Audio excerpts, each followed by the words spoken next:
I'd have to say it's quite a severe risk.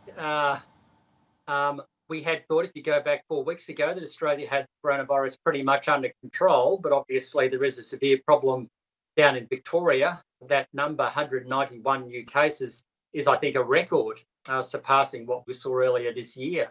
So certainly that is a big concern. I guess, though, the key going forward is the extent to which it leads to a bigger problem across the rest of Australia. I think there's no doubt that the lockdowns in Victoria will have a negative impact on that state and obviously the national economic recovery in Australia. And that's a concern, obviously, for the share market. I guess the counter is that if it doesn't become a full-blown national issue, it gets contained to Victoria and the Victorian hospital system can cope with it, then we may not see the national, we're unlikely to see the national lockdown we saw earlier in the year.